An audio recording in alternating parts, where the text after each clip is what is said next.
The fumble still works on close units, so that's good for Sulky. These DTs yeah, these DTs are gonna clean up the Ultralisk, and that is like the Protoss answer to Ultralisk harass. Just build DTs because you're not gonna have detection with your Ultralisk. I don't know why Zergs don't just build another Overseer and put it on follow for the Ultralisks that are harassing, because Protoss always do that. They always just warp in DTs, and yeah, There's an Overseer there, but yeah. No, with the harassing army. And I'm saying he could have transferred it over, but yes, yeah. but I mean he should morph a separate one because it will die. Yes.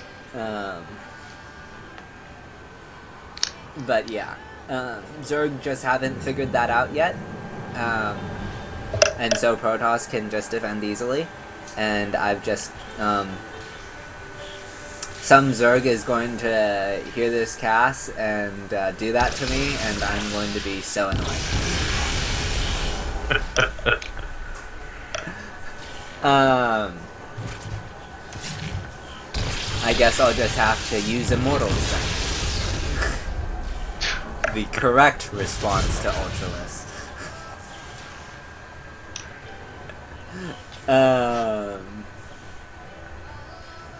Or Recall. And Immortal's kind of the answer to all high DPS units. Yeah, for the most part.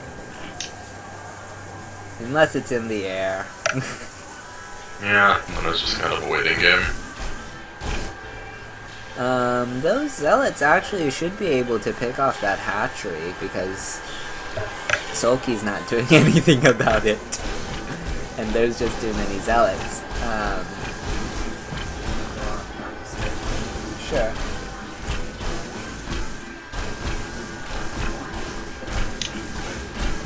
Okay. So now the Ultralists come over there, but too late. Okay, he has Corruptors, so now he can challenge the Mothership Core.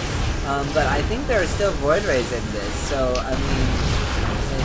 It's not a core anymore. Yeah. I mean, there's so much. Actually, with the Mothership falling,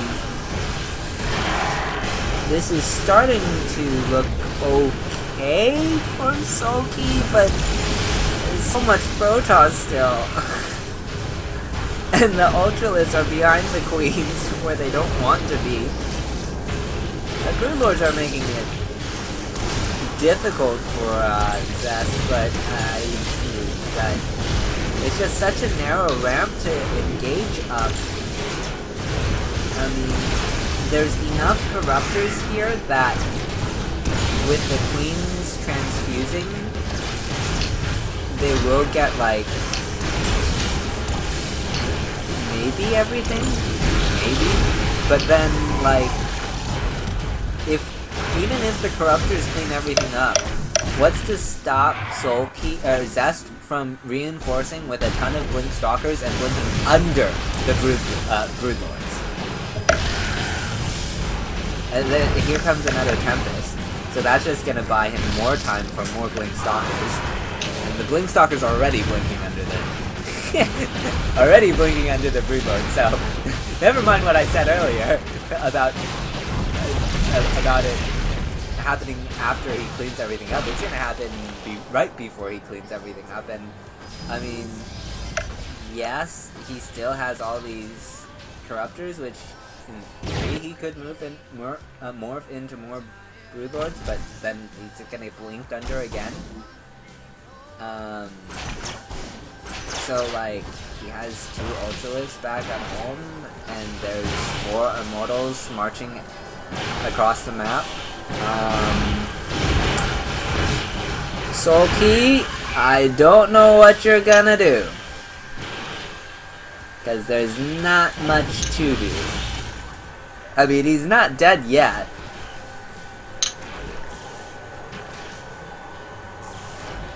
Oh, no Monty Python reference. I'm surprised. I was considering how to work it in, but... Okay. I just sort of left that there, I'm like, waiting for it. He has DTs here that he used to clean up the Ultralisk from earlier, so I was like, he should probably think about clearing creep if he's not going to do anything else. Oh boy. Okay. Sulky is gonna lose another base.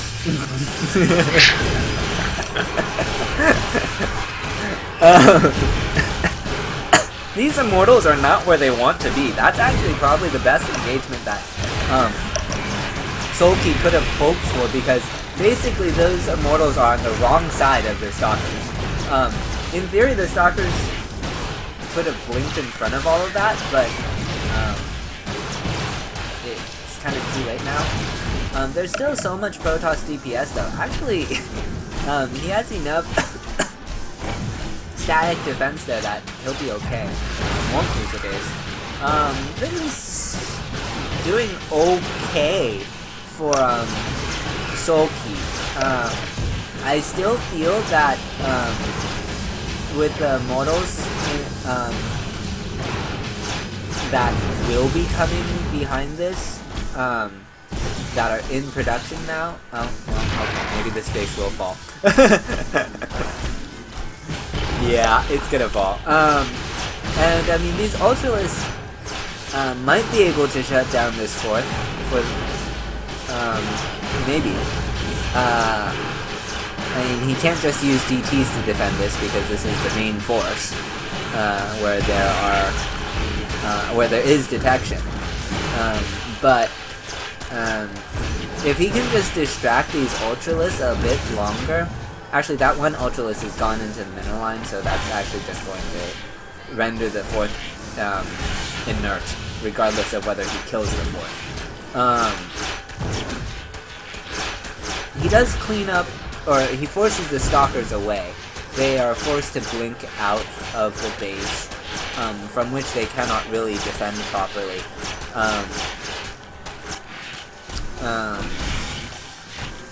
So until he gets himself those Immortals into the army, there's actually too many Ultralisks for him to engage that.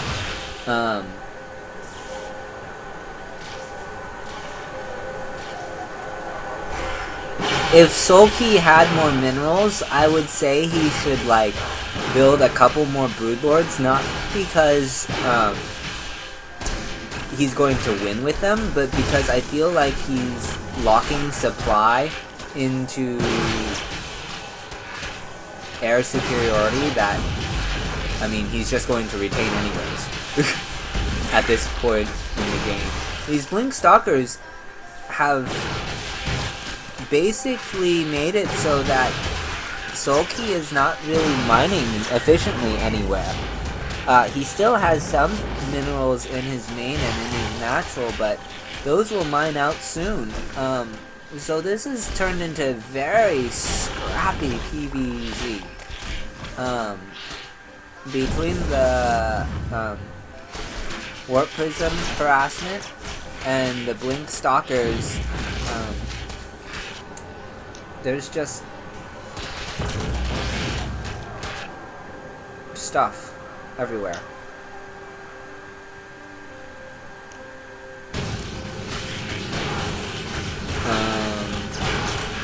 Warp in more DTs.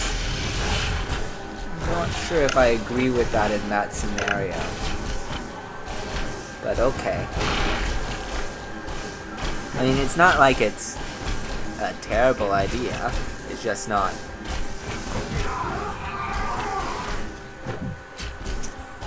exactly what I would think you'd want to do. I'd say Stalkers for the more mobility later, but because, I mean, the DTs are no good if there's detection. He's gonna get more immortals.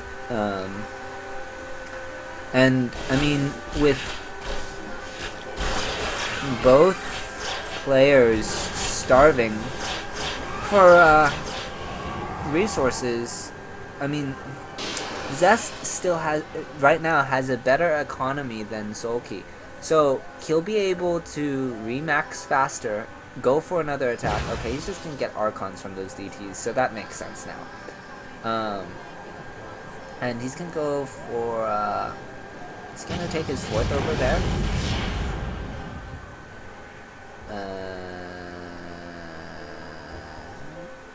Yes, he will.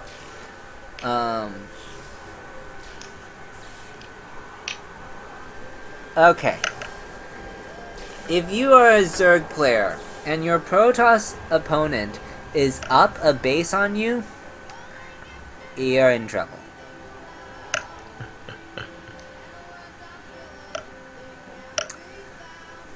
So, yeah, I mean, this has been a scrappy game, but I feel like Sulky is just behind again. Like, I talked about this before. Zest, he usually puts pressure on and gets himself a lead. Well, this time he just macroed and took a good engagement, and now he has himself a lead. So here come more Broodlords, and are we gonna see more Tempests?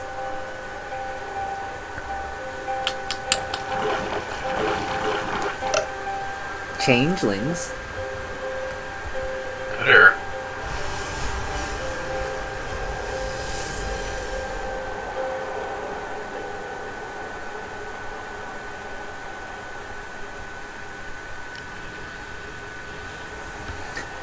He's getting a Templar Archives. Obviously, it's not entirely obvious, but he's probably going to want to research Storm off of that. I say it sort of obviously because it's not like he's just gonna go for Archons off of that since he already has a Dark Shrine. I mean, technically, he is floating more gas, so it will suit him better if he wants Archons to get them from High Templars rather than Dark Templars. But the more useful thing in this scenario is Storm and then Archons. So he's gonna get that high AoE composition.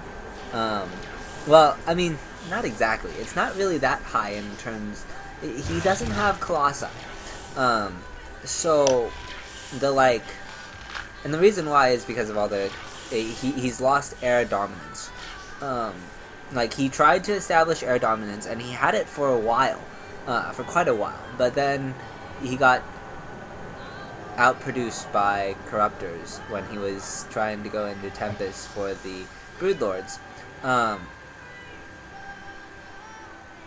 Wow, that is a lot of Immortals. I mean, I guess if you have stopped producing Colossi, then you have a ton of robotics facilities from which to produce Immortals for the Ultralisk. So, I mean, I don't fault him for it. It's just, I was not expecting that. It's completely logical. That is a lot.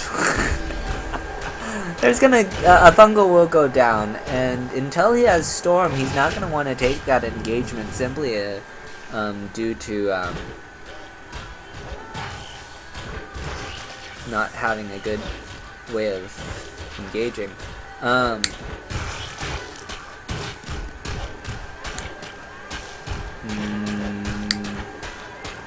That 4th is probably going to fall. I don't see how he's supposed to save that. Too many Broodlings. This will fall before the Manta Ray creatures fired at the flying Manta Rays. What is that? This will fall before the Manta Ray creatures flying out of the flying Manta Rays. Okay. Oh, and High Templars. octopi, Cthulhu, manta rays. Is this like Marine Day?